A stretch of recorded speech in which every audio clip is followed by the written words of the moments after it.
Bonjour les 3e 4, alors voici ce premier cours en télétravail. Vous avez donc besoin de votre cahier et de votre nécessaire pour écrire.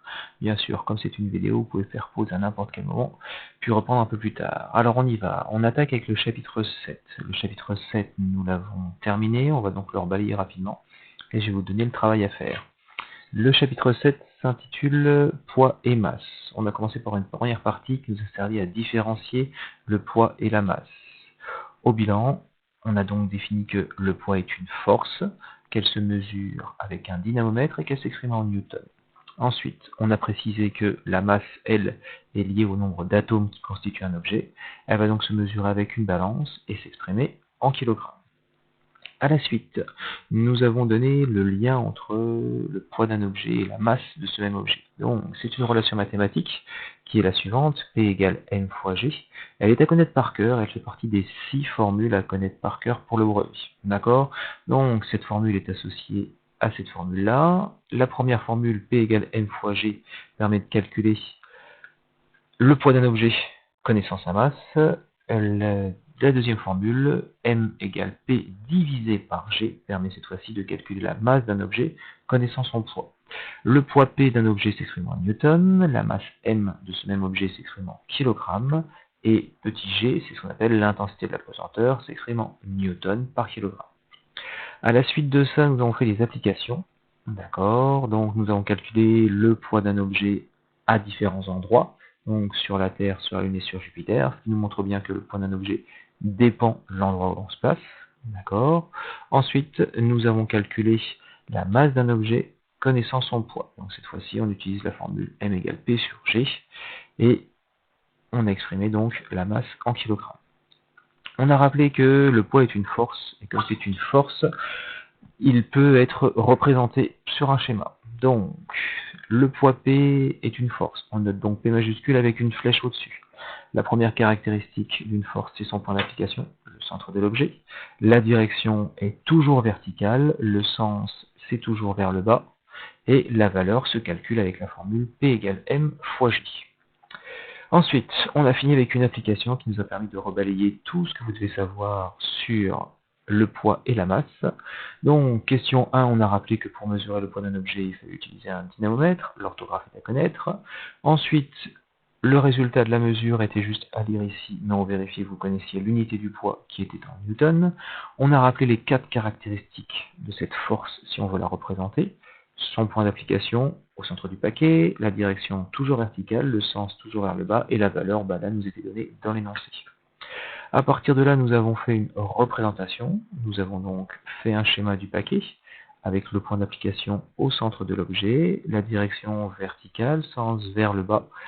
Notre flèche fait 3,2 cm de long parce qu'on a une échelle qui nous est imposée pour représenter 1 newton à l'aide d'une flèche d'1 cm, et on a précisé la notation du poids P avec sa flèche. Ensuite, nous avons fait un calcul à partir du poids de l'objet. Nous avons calculé sa masse. Donc, on nous donnait un poids, on nous demandait de calculer une masse, et on nous donnait aussi la valeur de petit g. Donc, on utilise la formule M égale P sur G.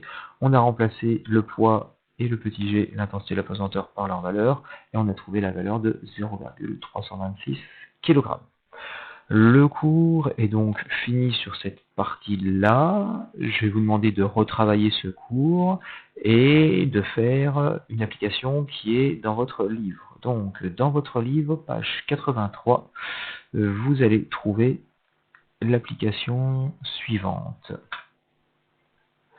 Alors, l'application suivante, qui s'intitule tout simplement Je prépare le brevet et qui est sur les roches lunaires. Vous avez donc différents documents. Le document 1, ensuite le document 2 avec une première série de questions. D'accord.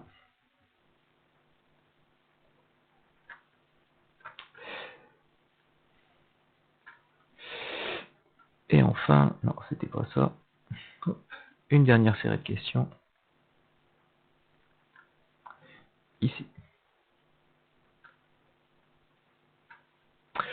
Ce sujet est donc disponible maintenant grâce à cette vidéo. Il sera aussi disponible tout simplement sur Pronote au format PDF dans votre cahier de texte comme tous les autres cours, d'accord, vous allez faire à la suite de votre cahier ce travail. Vous allez donc répondre aux différentes questions. Donc la question 1 et ensuite les questions 2, 3, 4 et 5. Par contre, la question 5, je vais la modifier. D'accord, vu qu'on vous demande de faire un diagramme objet interaction, mais je ne travaille pas avec ce genre de diagramme, donc on va modifier cette question numéro 5 et je vais vous retaper son énoncé juste en dessous. Alors, le nouvel énoncé de la question 5 est le suivant. Quelles sont les interactions subies par la roche 10057, désolé pour l'appellation, c'est comme ça que c'est dans le texte, lorsqu'elle est, excusez-moi, portée par l'astronaute tandis qu'il est à la surface de la Lune. Merci bien sûr de préciser si ce sont des interactions à distance ou de contact. Vous avez donc l'énoncé qui est disponible donc soit avec cette vidéo, soit sur Pronote au format PDF. Vous avez bien sûr aussi votre manuel qui va être disponible maintenant sur Internet, d'accord. Donc vous avez juste ici l'adresse à taper dans votre navigateur. D'accord. Une fois que vous aurez tapé cette adresse, vous allez tomber sur un site où vous aurez cette partie-là. On vous demande de compléter l'éditeur, le niveau, la classe et la discipline du manuel que vous désirez. Donc pour le livre de physique-chimie, c'est l'éditeur Hatier, le niveau c'est collège. Vous avez donc la classe qui est cycle 4 et la discipline physique-chimie. Ok. Donc à partir de là, vous avez à compléter sur votre cahier de texte le travail suivant. Alors, le travail est le suivant. On va travailler par semaine, hein, bien sûr.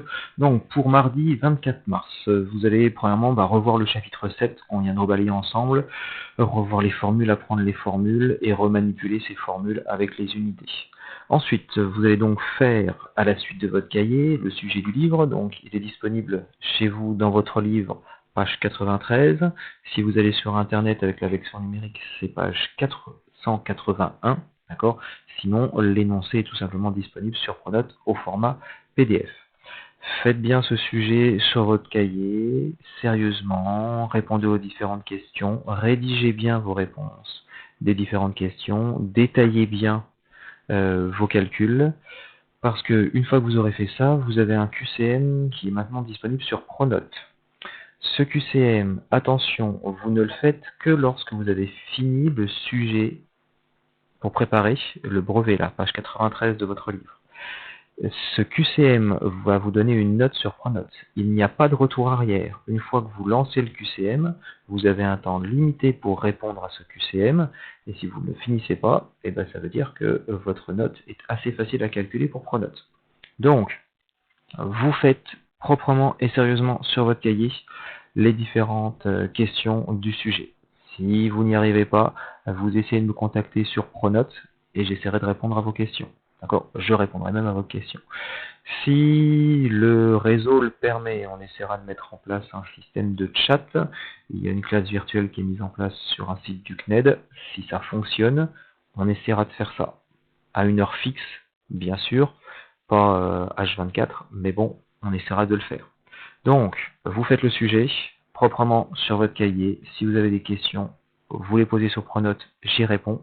Une fois que vous avez répondu à l'ensemble du sujet, vous allez ouvrir le QCM sur Pronote, vous répondez aux différentes questions. Les différentes questions, c'est tout simplement le sujet que j'ai repris et que j'ai retraité en format QCM. Ok? Voilà. Bon courage, bon travail et surtout n'oubliez pas de vous protéger. À bientôt.